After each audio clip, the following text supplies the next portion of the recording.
Welcome, everyone, to Hobby Hotline, episode 393. We are once again the interactive call-in show that you can participate if you want to. I threw that link right in the chat if anyone wants to join in and talk with us directly on screen. You are always welcome. I've got a couple of great co-panelists here with me. Orlando, A Collector's Dream. Hello, Orlando. Hey, John. Good to be back. And then, Hotline. Oh, yeah. Brody the Kid with us as well. Welcome. What's up, John? What's up, everybody? Only a month out from the National. It's getting close. That people are starting to get national fever, aren't they? And I have the feeling those folks that might be saying, "Oh, I'm burned out on going to the National," might start to get FOMO here eventually. But we've already got a few folks here in the chat. They are slowly rolling in. It's early for us, those on the West Coast like myself. But we got Stukes. Good morning from Minnesota. We got Mad City Brew. We've got Upstate Sports Cards. Yankee Card Steve from Tucson. I was actually in Phoenix this week for work, but it is hot down there. I am happy to get off the plane in Portland, and it's like, oh, I can go outside and not just instantly start sweating. Good morning from sunny Cape Cod. We've got Upstate Sports Cards, Albany. Is that New Jersey? Oh, New York. That was a typo. I thought Albany would be in New York. But and we have got someone who is experiencing tonight in Tokyo. Wow. Welcome from the other side of the world. So, all right. Before we get rolling into the topics, you guys got anything you want to bring up? First, I have to bring up a big shout out to my boy Theo. I'm sure if you're watching this, you've probably seen it. He's got thousands of views racked up on the video where he put "I quit" on the thumbnail. And what he did was quit his day job and went full-time in the hobby. So big congrats to Theo for following his dream and seeking happiness over the corporate grind. So congratulations to Theo, who is working for Collector Investor Auctions, which might be a sponsor for a program on this channel when we do our Sunday closing shows. We've got one coming up July 12th because their auction did just open up again for July. So lots of good stuff in their auctions every time.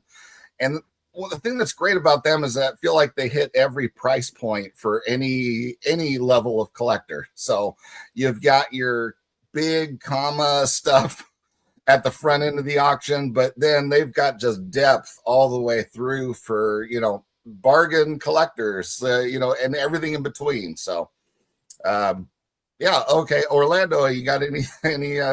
Yeah, definitely a CIA auction. I did send some cards on Monday. Unfortunately, they didn't get there in time for this auction, but they'll be there in the August auction.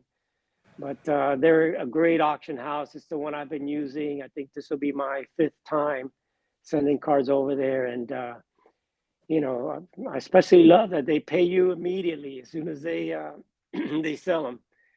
But what I've got going is I'll be at a card show next week. I attend card shows pretty much every month, maybe twice a month. There aren't as many here in South Florida as there are in other places, but I do try to go to all of them.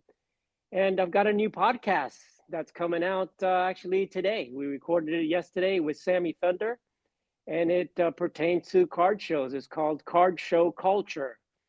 And Nice. We recorded it yesterday. I'm going to post it today after we do this Hobby Hotline. So be on the lookout for that.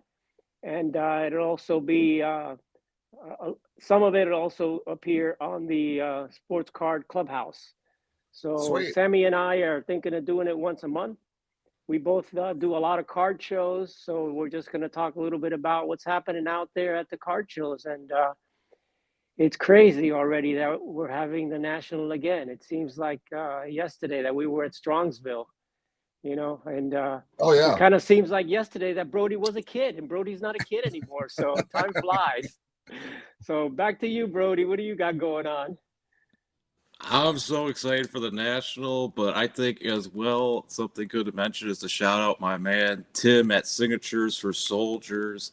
He's doing, obviously, we're close to July 4th, and he's not going to be getting as much that he would be during the summer. So if you want to look at his Twitter, he's on District, he's on eBay. Maybe go look at the stuff he's got. Great organization there. See if you can donate some. Well, that's a great lead-in because I am got the schedule out or ready to go. I'm going to be notifying all the folks who are going to be hosting shows on the upcoming Hobby Palooza number 7. This is going to be starting Friday, July 17th, all day Saturday, the 18th, all day Sunday, the 19th. And throughout the show, we're going to be asking for donations from Signatures for Soldiers. The main point of the event is a fundraiser for them. We were able to give them $8,500 last year around Hobby Palooza.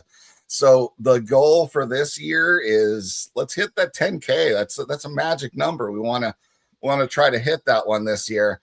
And I think we can do it. We have got a ton of great people lined up. I know there's many out there who might not have been able to get a chance. We only had 29 spots to fill, and there's so many awesome creators in the community. But it should be a great event again for those 3 days. But once again, if you didn't hear that, mark your calendars, July 17th, 18th, and 19th.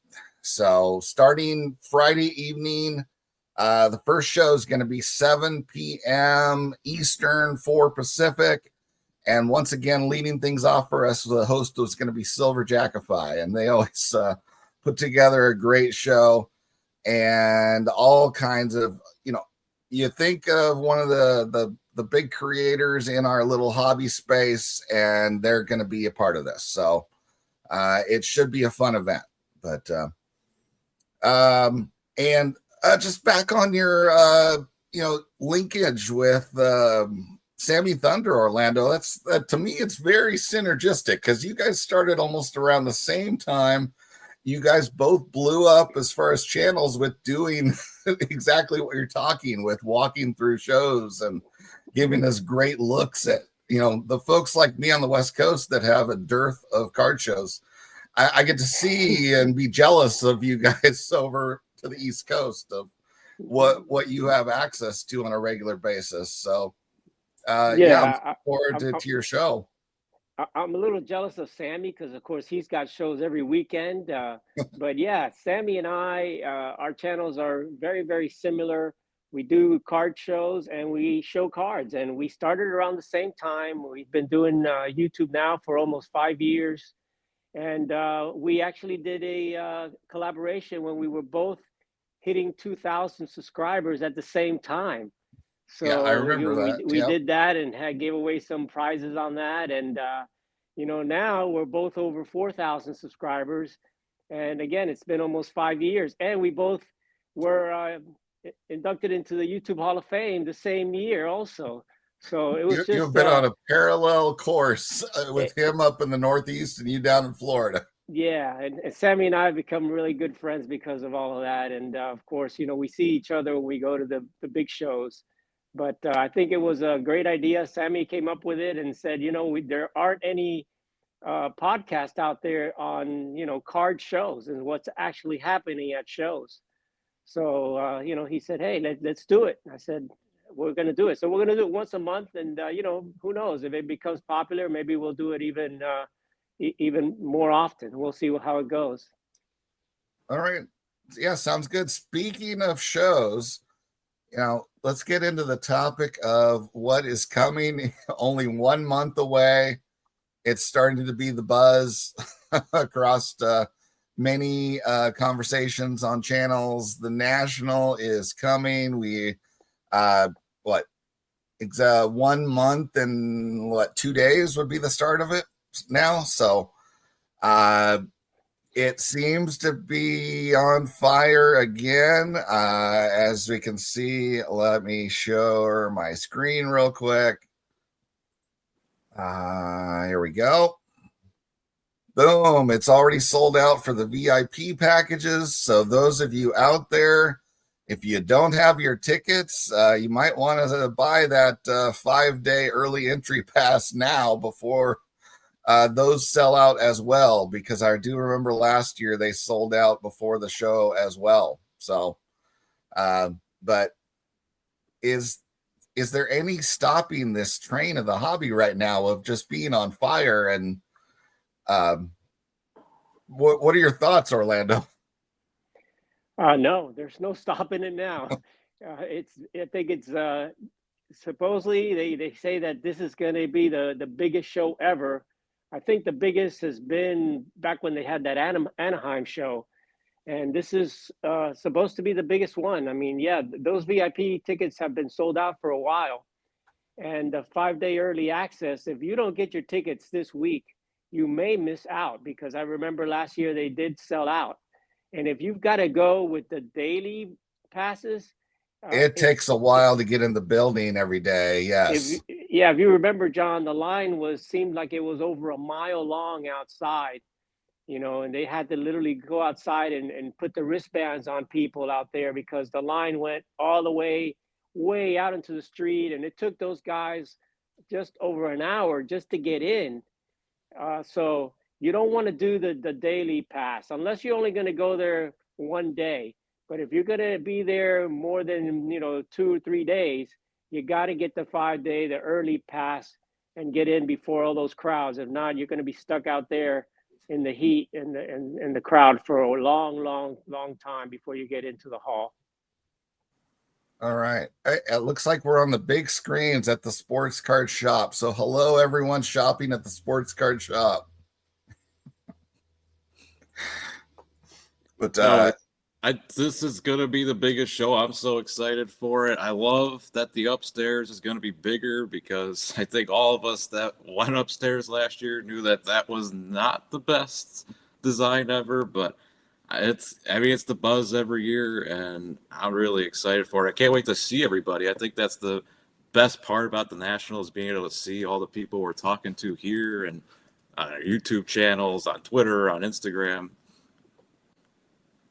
Well, speaking of the upstairs, I did also pull up the interactive map, and let me zoom in. It looks like the upstairs is now not a second-class citizen anymore.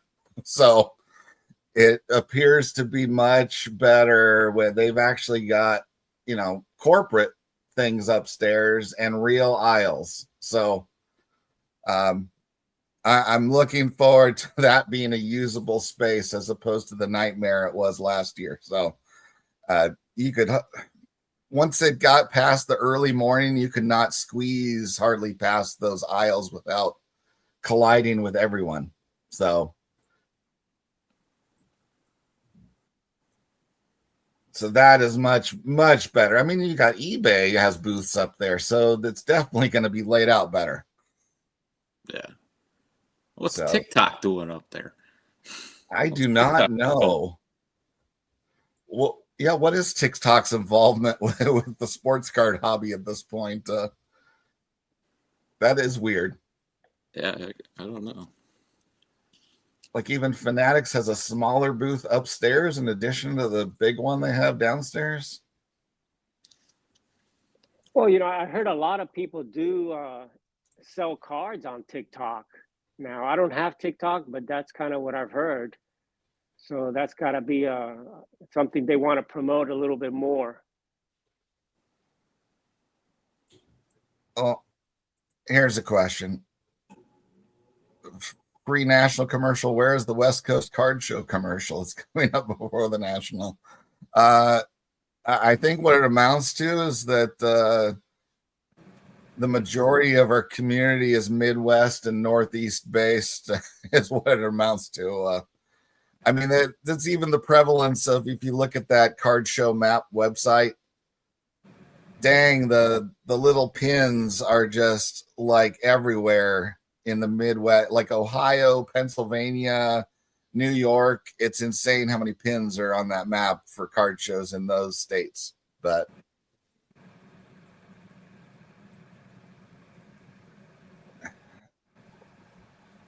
they are spreading everywhere. I mean, we've got the Front Row show is starting to do regular quarterly shows at our large convention center, as opposed to the dying, pathetic mall that we were getting little tiny card shows at. So unfortunately, they are more than half Pokemon, but it is what it is.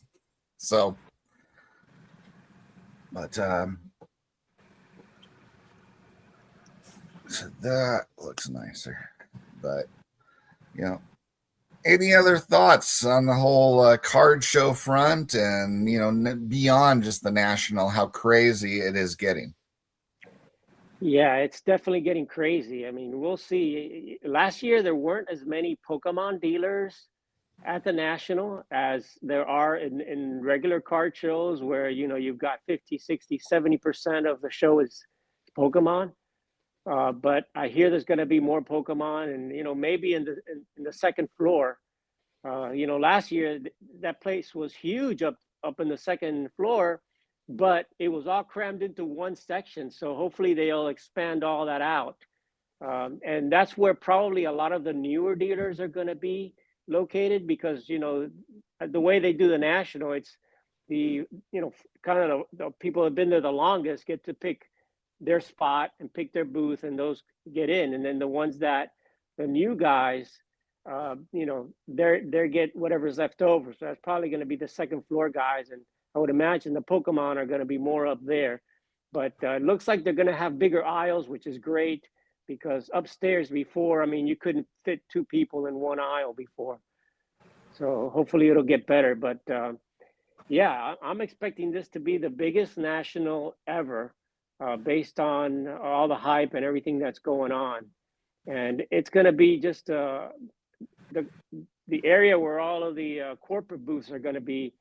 That's going to be crazy. I mean, if you thought last year it was loud and crazy, I think this year is going to be even more. I think it'll be interesting with the second floor from that map. Like, that almost looks like its own show. Like, that's crazy. I think you might even see it at the regular show. Maybe it'll be a little less crowded down there, because you got a lot of people going up there, especially, like you said, if it's a lot of Pokemon people, might be a lot of people up there instead of downstairs. But again, I mean, it's the biggest show of the year, and I can't wait. Oh, I mean, we've got people commenting all over the place that there's just tons of shows like popping up in where they live here with what was it? I saw one comment saying OKC has 3 to 4 options every weekend right here. So, I mean, it doesn't, it seems like this is just becoming a more mainstream hobby. Is that, and I mean, I don't know, you know, being someone who in the junk wax era, I was finishing high school when the bottom fell out of the thing before. So I left because I was going to be going to college. And, you know, Orlando, you were around. I mean, was it because all the kids fled before, or was it, you know, what happened between was the spread different then as far as kids versus adults? I mean, or, you know, it was different, but very similar. I mean, what happened was, you know, back in the 80s and 90s, I was doing card shows as a dealer, and, you know, that was the junk wax era. But, you know, we didn't know that it was the junk wax era when we were in the junk wax era. People were actually thinking that they would buy cases of these, you know, 87 Topps cards and save them, and that would pay for your college education. So, we didn't know how much overproduction there was going on at the time, because of course we didn't have YouTube, we didn't have any social media and stuff. So it was very speculative at the time. A lot of people got into the hobby, and then eventually people realized that, hey, you know what, these cards are been way overproduced. And I think, it's similar to what's happening today in the Pokemon, where everybody's getting into Pokemon and buying a lot of these boxes and unopened boxes and this, and they don't realize that last year they produced 1 billion, with a B, 1 billion Pokemon cards. So you see all these people that are coming in where, the same thing back in the day, PSA now, I think 70% of their cards being graded are Pokemon cards. They literally open a pack of cards and they submit almost every card into PSA to get, graded. And back in those days, that's kind of what you thought. You thought all the cards were going to be worth money. And then eventually, reality sat in, and people that came in as investor type people, they kind of got out of the hobby. And that's what happened back in those days. You had the big bunch of people coming in, but then you had a bunch of people going out once they realized that it wasn't an investment. So it's kind of similar to what's happening today, and you see all the new money that's coming in to the market right now. But, most of the stuff, especially a lot of the modern stuff right now, it's not going to be worth what people think, years from now. I mean, think about all the Zion cards and stuff that were graded, and all those type of cards that a lot of them are worthless right now. They're not worth the slab that, the slab is worth more than the card itself. So, that's what I see happening. It's a good thing, I think, because a lot of people are getting in, and a lot of people are going to stay in the hobby, but you're going to have people eventually are going to be leaving the hobby because they either get disappointed or because it just wasn't, they're not collectors per se. They're more coming in because of the investment part of the hobby, in my opinion. Yeah. So as far as OKC Phil, the question, I am 52, so I was a 92 high school graduate. And so on that front, I mean, when I was doing it, it was like in the 80s, all the kids in your class, you were the odd kid if you didn't collect sports cards. So that's where I'm wondering now in this new generation, like Brody, are you the odd one because you do, or is it become popular with the younger kids? Or it's definitely getting popular. I'd say it's pretty split. Like it used to be like I was the only one. Now I think it depends on who you're hanging out with, but there's the chase factor, and I was just talking about this with my friends and my dad the other day. In those 80 Topps packs, there's nothing worth anything, but in 20 years, there might not be anything from a Topps Chrome set that's worth much, but I guarantee you that Paul Skeens 101 with his debut patch is still going to be worth hundreds of thousands of dollars. And that's the difference that I see. Is it a junk parallel era? Yeah. I mean, there's 80 plus hundreds parallels in every set. But I think some of these cards, especially Fanatics, I mean, Fanatics has the resources and the money for so much stuff that I think this train will keep going. It'll be interesting to see how many people hop off the train. Yeah. We have actually got a call-in on our call-in show here from the other side of the world. We have got Carl from Oz. Welcome to Hobby Hotline. Good morning, gentlemen. Hey, Carl. Good evening to you. Yeah, it's not good morning in Australia. It is indeed. It's 1:24 a.m. I'm sitting up in bed. I've just locked my cat out of the bedroom because she's barking at me. Just wanted to join in. This is great fun. I love this stuff. And I am jealous. You're talking earlier, John. Sorry, you were talking earlier about being jealous about the lack of card shows. How do you think I feel? I mean, seriously.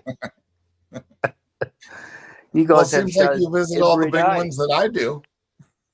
Not this year. I'm not going to the National this year. I just found that overwhelming last year for me. I loved it. It was great fun.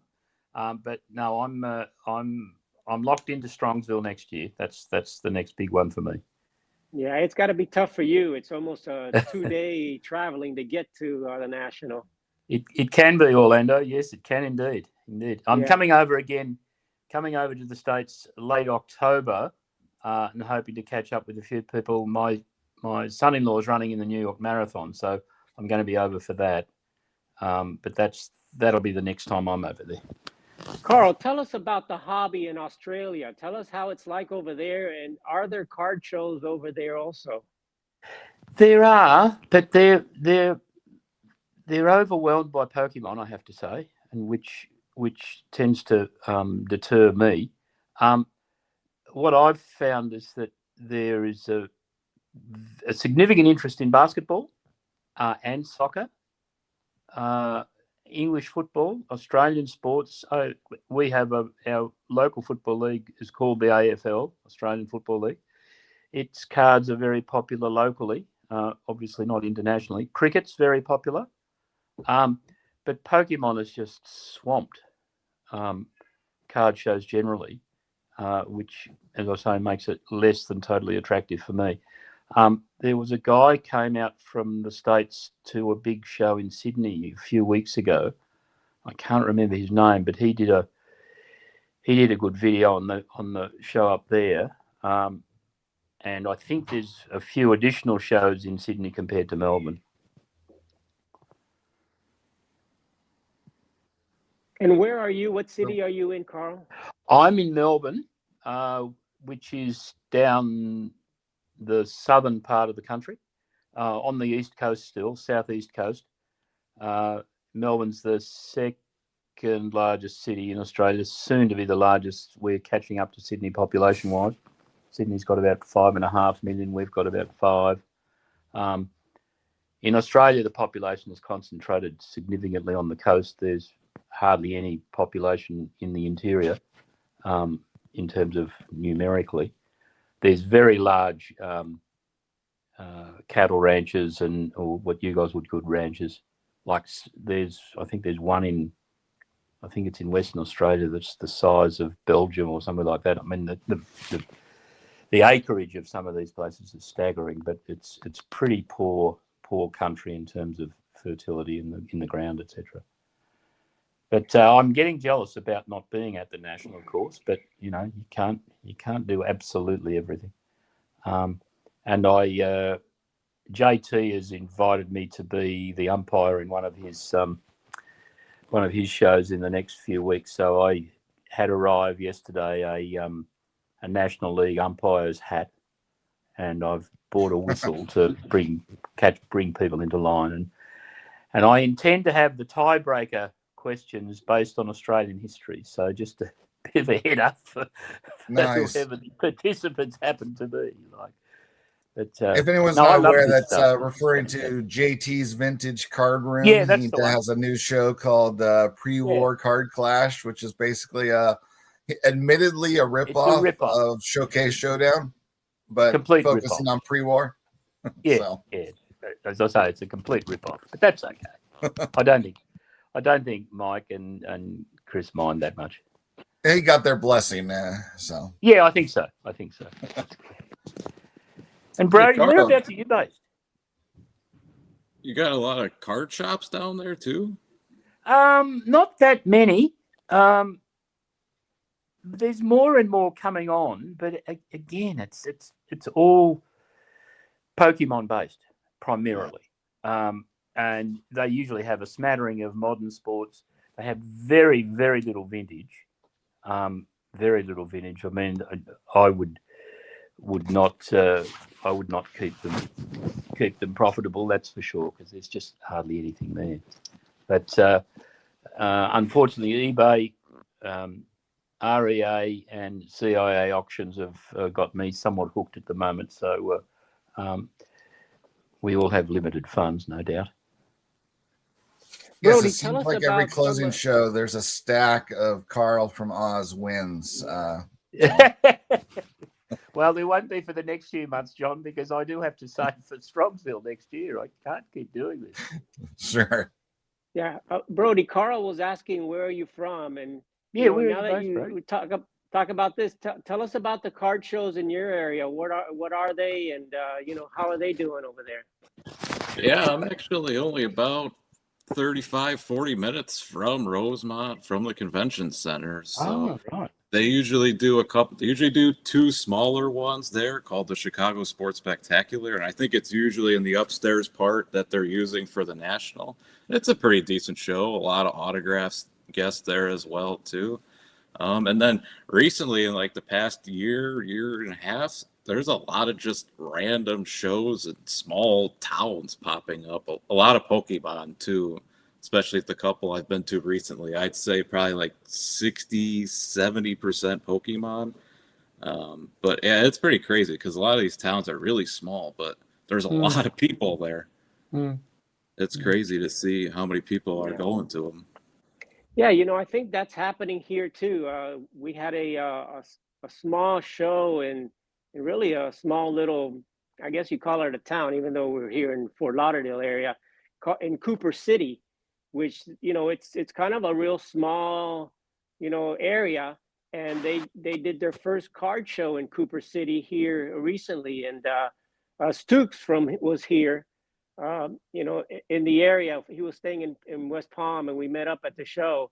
And I got to tell you, you know, it was at one of these veteran halls type places where it's pretty small, but it was packed. I mean, it was the first show there, and it was like crazy packed. All the tables were full with the dealers, and you could barely walk on you know, in the halls. I mean, during the aisles. And I did a video of it, and I couldn't believe it. For the first show there, it was packed, and it's really a small little city, you know, and you wouldn't expect that much out of that. So I think that, yeah, not only are the shows coming up in the big areas here like Miami and Fort Lauderdale, but you see small shows coming up in places like Cooper City, which is a kind of a little town. So I'm seeing more shows opening in places where you would have never expected to have shows at all. And Orlando, the people attending them, are they primarily young people? Yeah. A lot of young people, a lot of modern at this show. There was a couple of vintage dealers, but the majority were modern and Pokemon cards is what you see in these shows. And the promoter was kind of a new promoter who I'd never seen before. So I think this was probably his first show. And he was a fairly young guy, you know. So And those, yeah, a lot of shows coming. Those couple of vintage dealers, were they busy? Yes, they were busy. Yes. Yeah. Okay. The whole show was busy. Yeah. You know, everybody was selling, and it looks like everybody made money. From the dealers that I spoke to, everybody looked like they were having a good show. Yeah. Good. Interesting. And it was just a 1-day show. It wasn't even a 2-day show. All right. Yep. All right. Can we talk about backpacks at shows? What's your opinion? I wear one 99% of the time. Then I hate it because I'm bumping and getting bumped.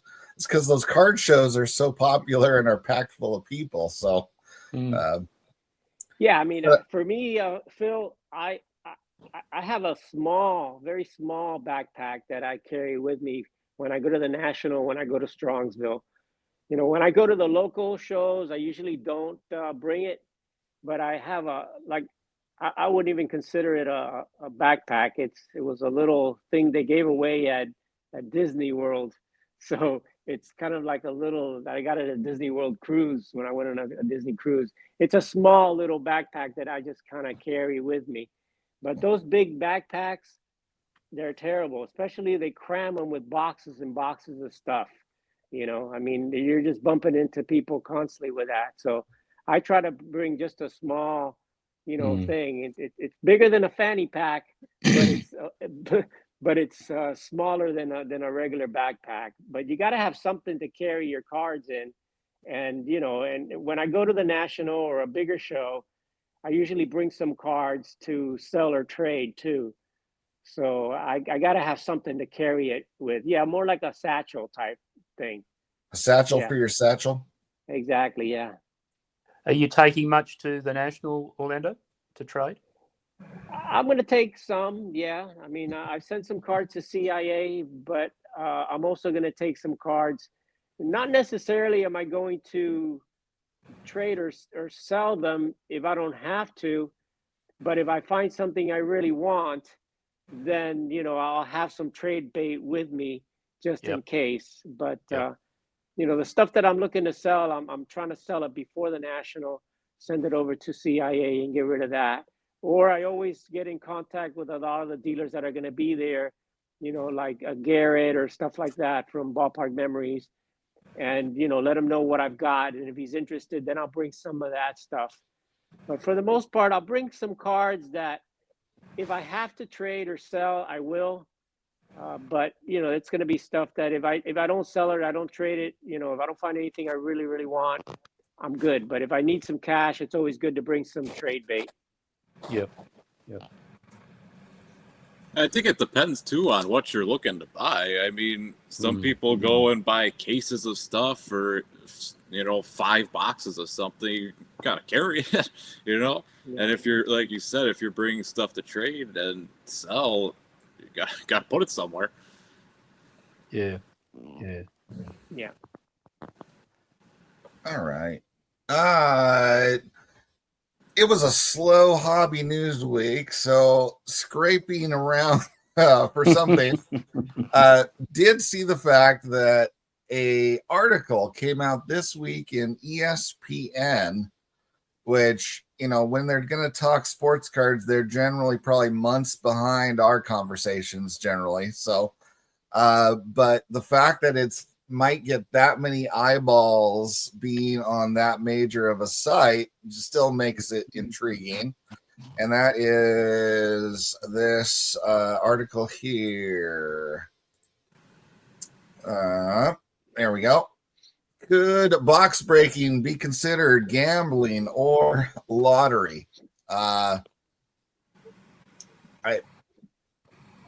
Is there any chance that the sports card industry is ever going to get any kind of regulation? I don't think we're a big enough fish to matter still, but any thoughts, Orlando?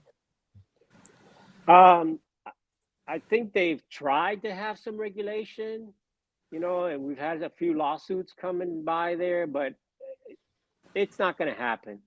The government's too busy trying to get their act together at this point. So I cannot see any regulation coming down as far as breakers and things like that. I think, the hobby's going to have to police ourselves. We're the ones that are going to have to, look at these bad guys and, and warn other people and, our own community or YouTube community or publications are going to have to do our own policing when it comes down to, the bad guys or stuff that's happening. Like, recently a UPS worker was literally stealing cards right from the post office and stuff like that. And those are things that we need to make people aware of. But as far as the government coming down, unless it's some huge thing, which, there was, I mean, I heard that there was one guy that was doing healthcare fraud. And when they went to investigate, they had bought millions of dollars worth of cards and fancy cars and houses with the money that they ripped off the government. So the FBI did get involved in that, and they found, cards, 52 mantles and leaf jackies, a bunch of those that he had actually bought with the funds that they stole. But other than that, I don't see the government getting involved in any regulation at all.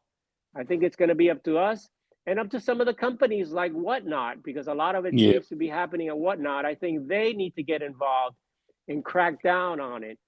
But what's happening now is we're looking at eBay Live, which is competing against Whatnot. And eBay Live is more strict, and they're the ones that are actually picking up certain people, breakers that they want on their site, instead of a Whatnot who's taking whoever wants to come in and do it, does it, good or bad, So you know, it's going to be up to us to police our hobby and let everyone know what's happening and who the bad guys are and who the good guys are, in my opinion. I have to I say mean, that. Sorry. Go on.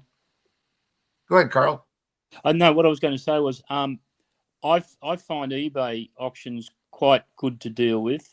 I've made this complaint numerous times before. The only problem I have with eBay is the horrendously expensive shipping costs, particularly to get to here.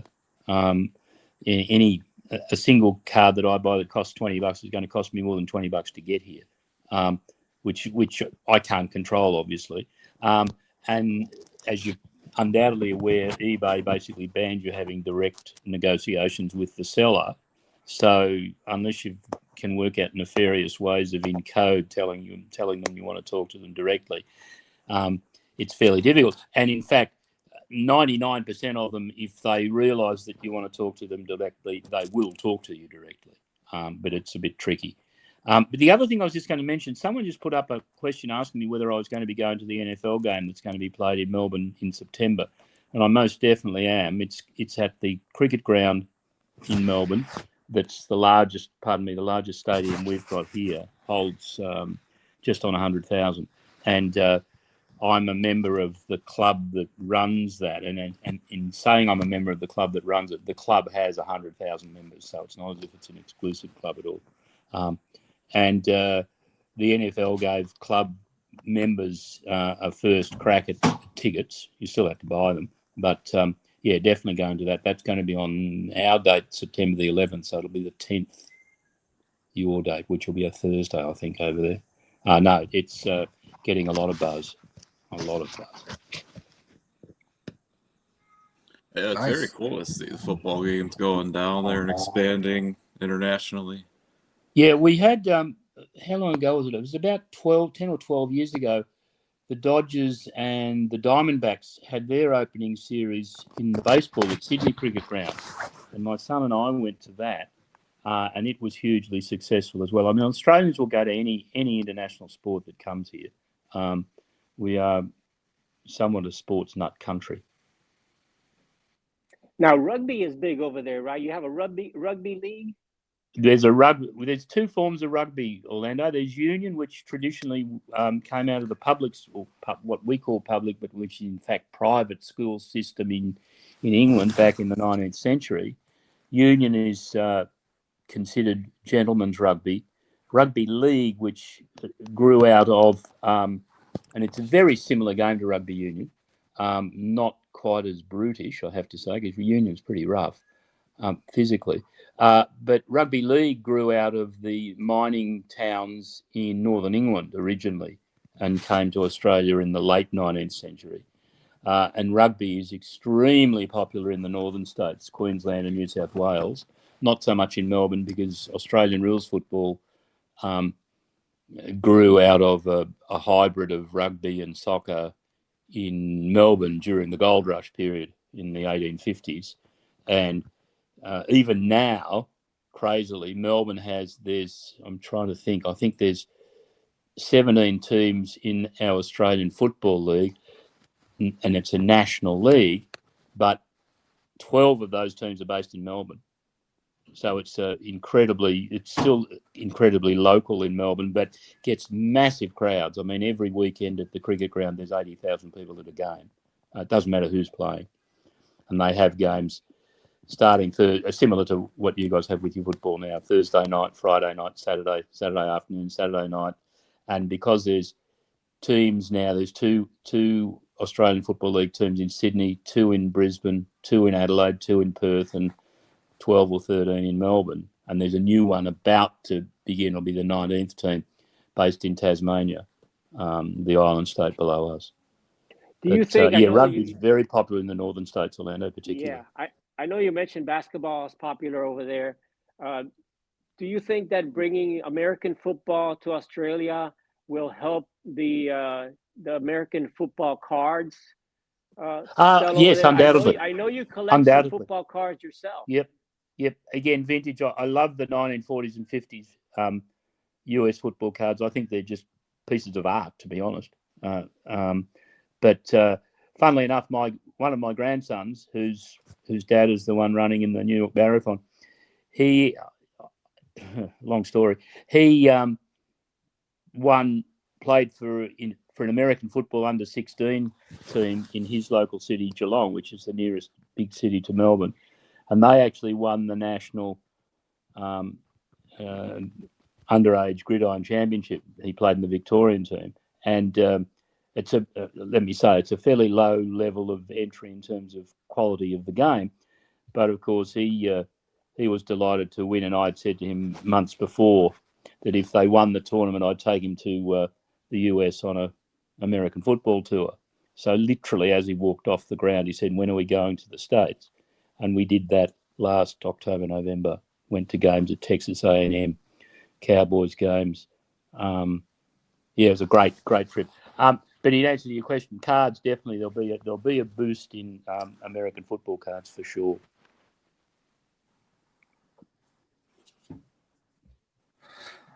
All right. It's feeling like we are topic light this week. So I am thinking let's just pass it around the horn of what we got upcoming and just close things out rather than drag it out. So, yep. Orlando, what's up next on deck for you? Well, I'll be going to a local card show here next weekend, the Fort Lauderdale Card Show. But I think the main thing going on with me is what I talked about earlier is my podcast. I'm very excited to do that podcast with Sammy Thunder and card show culture, and I'll be uploading the video today, so be on the lookout for that. But that should be fun, and just getting ready for the national. Looking at my cards and seeing which cards I'm looking to take over there, and what cards do I really love and what cards do I just like. I'm still working on consolidating my collection some. I have so many cards, over so many years of collecting, that I'm getting to a point that really I need to focus on some cards that I've always wanted, never been able to get or never been able to afford, and use some of my card capital to obtain some of those cards at the National. So that's what I'm working on, and I just can't wait to see everybody there. I know Hobby Hotline is going to have I think a dinner that they have every year. Unfortunately, I think that's on a Saturday night, I think it is, so I probably won't be able to attend that. But I'll be at the National Wednesday, Thursday, and Friday, and I'll be leaving maybe there Saturday morning, but my flight leaves Saturday night. Well, I think John Newman was talking that he's getting a stage time for Hobby Hotline even. So that'll be interesting. If he invites me on, I'll be on. He hasn't told me about that yet, but I'm ready to go. Last time I was in the audience when they did that, I'll always be there to at least watch my my so-called teammates be there. All right. Brody, how about you? I'm doing the smart thing and trying to save some money up for the Nationals. So I mean, if there's a card shop or a card show that pops up, I'll go. But not spending much. Got to save up for the big show. But stay tuned on my socials I'll be posting a ton at the National and different booths to check out and events happening. Yeah. All right. And Brody, Carl, where can we find you on the socials? Oh, I'm Brody TK on X and Brody the Kid 1 on Instagram. You're not on YouTube? I do have a YouTube page. It's Brody the Kid on YouTube as well. Okay, great. Well, I'll subscribe as soon as I get off here. I had a couple of questions for you, Orlando, regarding the Sammy Thunder collaboration. What is that going to be hosted off your channel or his, or how do we find it exactly? We're going to post it on both of our channels.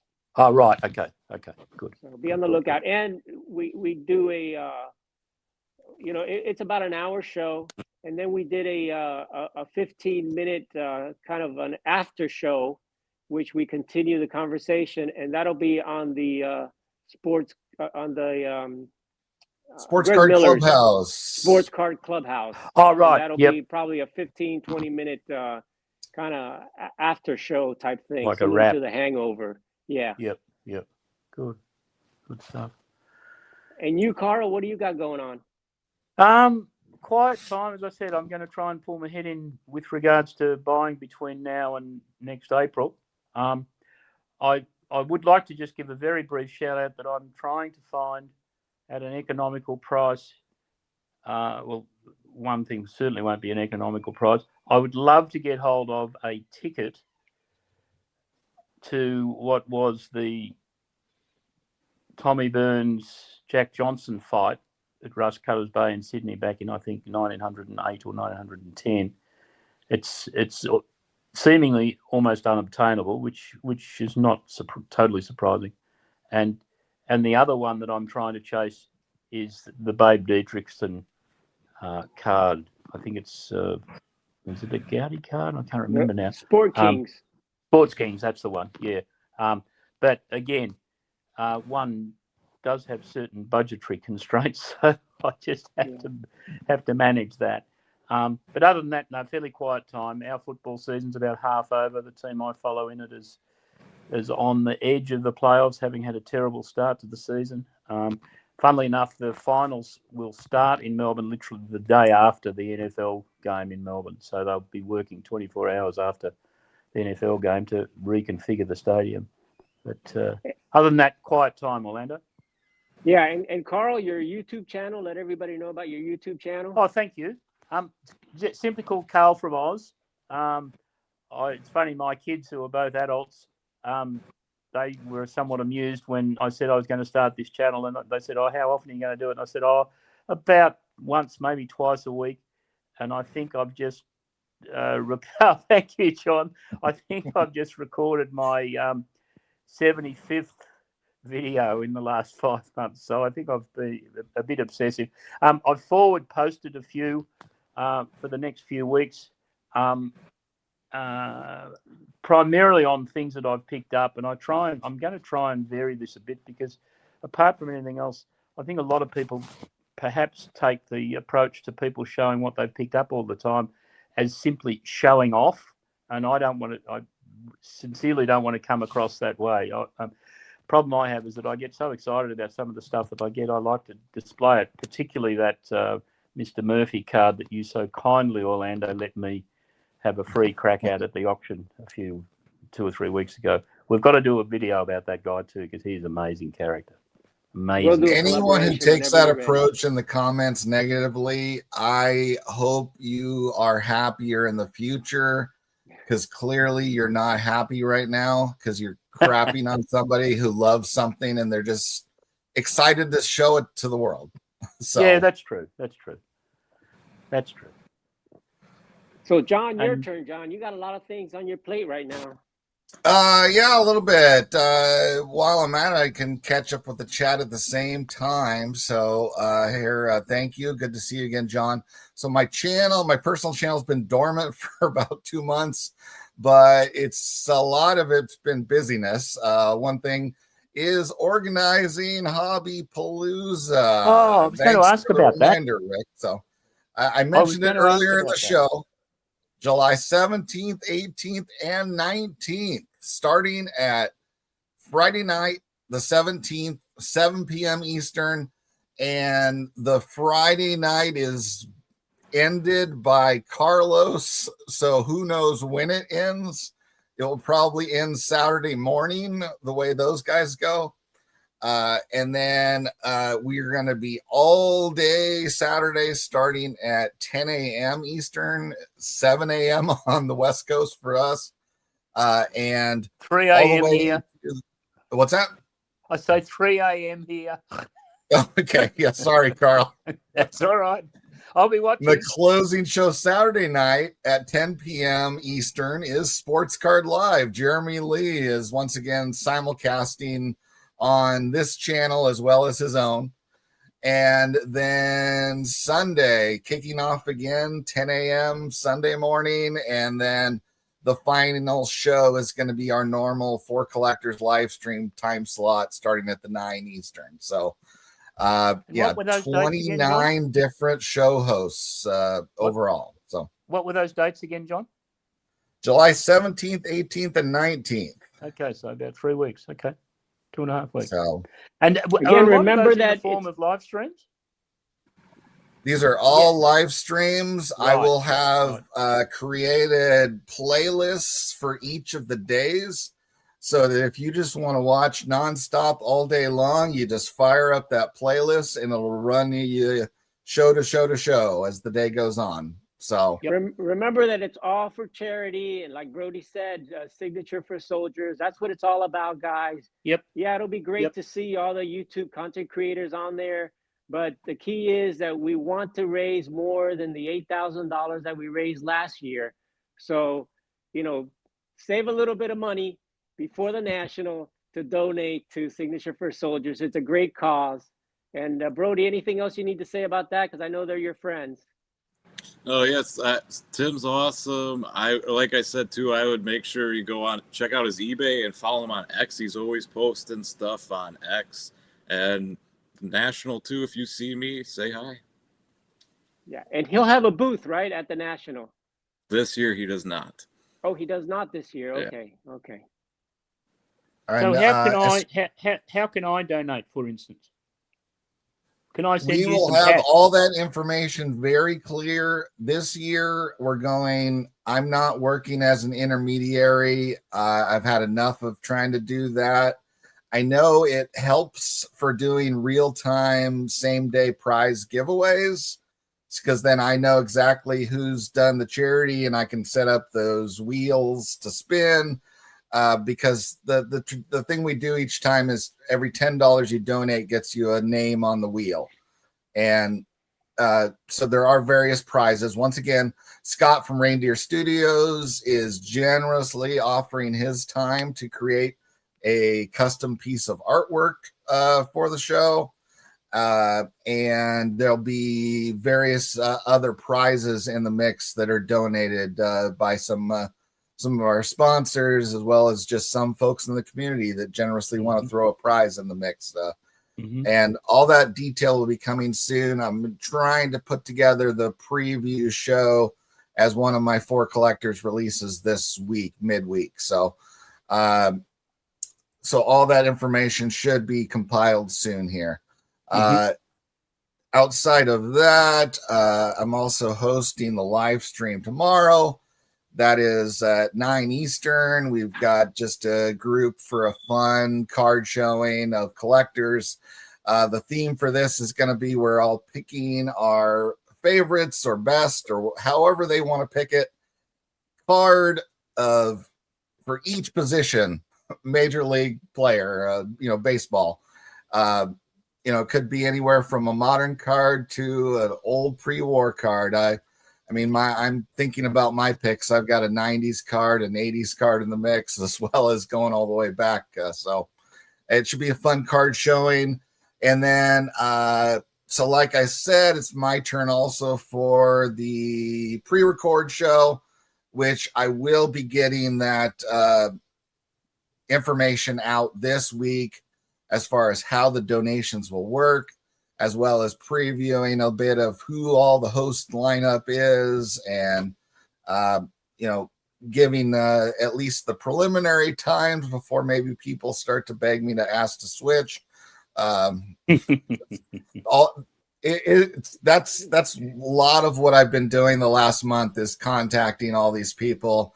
A few folks are on vacation, so then I bring in somebody else into the mix, and it's a bit of work organizing a 29 different hosts live stream over 3 days. So, but it's all for a good cause, and I hope you will all be donating generously for that. So, that's all I've got for this week. Okay. So thank you once again to the chat. It's not a show without you interacting with us. It's always good fun. So thank you. We will be back next Saturday again for Hobby Hotline. So goodbye for now. Thanks for letting me on, John. Thank you. Great to have you, Carl. Thank you, man.